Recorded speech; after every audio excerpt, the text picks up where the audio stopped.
ఈ యొక్క దేవాలయ విశిష్టతను అందరికీ భక్తులందరికీ తెలియజేయడానికి ఈ యొక్క దేవస్థానం వద్దకు ఇచ్చేసినటువంటి సుమన్ టీవీ యాజమాన్యానికి ప్రత్యేకమైనటువంటి ధన్యవాదాలు తెలుపుకుంటున్నాం దేవస్థానం తరపున. ఈ యొక్క దేవాలయం మన ఆంధ్రప్రదేశ్ రాష్ట్రంలో పల్నాడు జిల్లాలో వినుకొండ పట్టణ నగర శివార్లో నర్సరావుపేట రోడ్డు నందు శ్రీ జ్యేష్ఠలక్ష్మి సమేత శ్రీ శనేశ్వర స్వామి దేవస్థానం అనేటువంటిది నిర్మాణం జరిగి ప్రతిష్ఠించబడి పూజలు అందుకుంటూ ఉంది. ఈ యొక్క దేవస్థానం 2022 సంవత్సరం జూన్ 9వ తారీఖున ప్రతిష్ఠించబడి ఉంది ఈ యొక్క దేవస్థానం.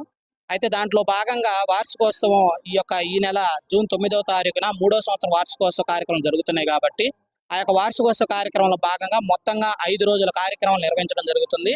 ఈ రోజు వచ్చేసరికి 4వ రోజు కార్యక్రమం అఖండ శివనామ ఏకాహ భజన కార్యక్రమం నిర్వహించడం జరుగుతుంది. రేపు 5వ రోజుగా వచ్చేసరికి ఉత్సవ విగ్రహమూర్తులు శ్రీ జ్యేష్ఠలక్ష్మి సమేత శ్రీ శనేశ్వర స్వామి వారికి కళ్యాణ మహోత్సవాన్ని ఏర్పాటు చేయడం జరుగుతుంది. అంతేకాకుండా రుద్రహోమం, చండీ హోమం, సుదర్శన హోమాన్ని నిర్వహించి పూర్ణాహుతి తదనంతరం భక్తులకు అందరికీ కూడా మధ్యాహ్నం 12 గంటల నుండి ఈ యొక్క అన్నదాన కార్యక్రమాన్ని ఏర్పాటు చేయడం జరిగింది. ఈ యొక్క కార్యక్రమంలో భక్తులందరూ కూడా విచ్చేసి ఈ యొక్క తీర్థ ప్రసాదాలని అన్నప్రసాదాన్ని స్వీకరించవలసిందిగా మరీ కోరుతున్నాం. అంతేకాకుండా ఈ యొక్క మన 2 తెలుగు రాష్ట్రాలలో ఎక్కడా కూడా లేని విధంగా జ్యేష్ఠలక్ష్మి అమ్మవారితో కొలువై ఉన్నటువంటి మొట్టమొదటి దేవాలయం ఈ వినుకొండ శనేశ్వర స్వామి దేవస్థానం అండి. అంతేకాకుండా స్వామి వారి యొక్క ఎత్తు 7.5 అడుగు.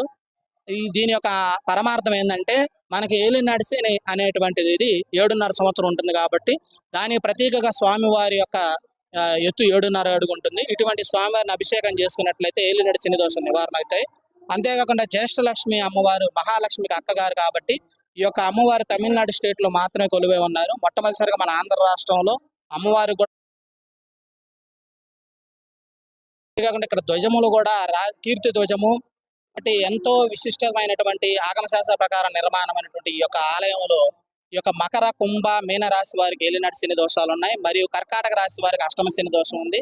మరియు వృశ్చిక రాశి వారికి అర్ధాష్టమ శని దోషం ఉంది. కాబట్టి ఈ యొక్క రాశుల వారు ఈ యొక్క స్వామి వారిని దర్శించి తైలాభిషేకం జరిపించుకున్నట్లయితే దోష నివారణ అవుతుంది.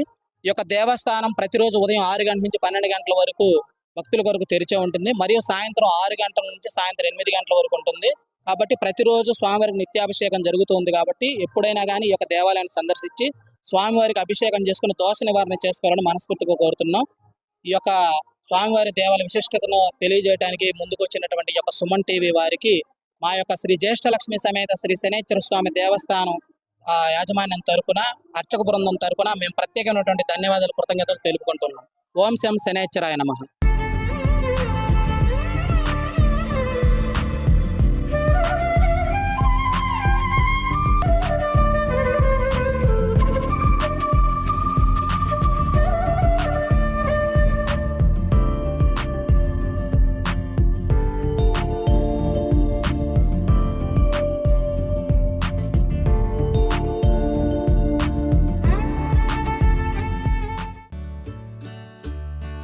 అంతేకాకుండా జ్యేష్ఠలక్ష్మి అమ్మవారు మహాలక్ష్మికి అక్కగారు కాబట్టి ఈ యొక్క అమ్మవారు తమిళనాడు స్టేట్ లో మాత్రమే కొలువై ఉన్నారు. మొట్టమొదటిసారిగా మన ఆంధ్ర రాష్ట్రంలో అమ్మవారు కూడా గర్భాలయం, గోపురం, విమాన గోపురం మొత్తం కూడా నిర్మాణం చేయడం జరిగింది. ఇక ఈ యొక్క ఆలయంలో శివాలయం కూడా నిర్మాణం జరిగింది. ఈ యొక్క శివాలయం బాణలింగము. ఈ బాణలింగం కూడా మన జిల్లాలో ఎక్కడ కూడా బాణలింగం ఉన్న శివాలయాలు లేవు, చాలా అరుదుగా ఉంటాయి. అటువంటి శివాలయం మన వినుకొండ పట్టణ నగర శివార్లో ఉంది. అంతేకాకుండా ఇక్కడ కొలువై ఉన్న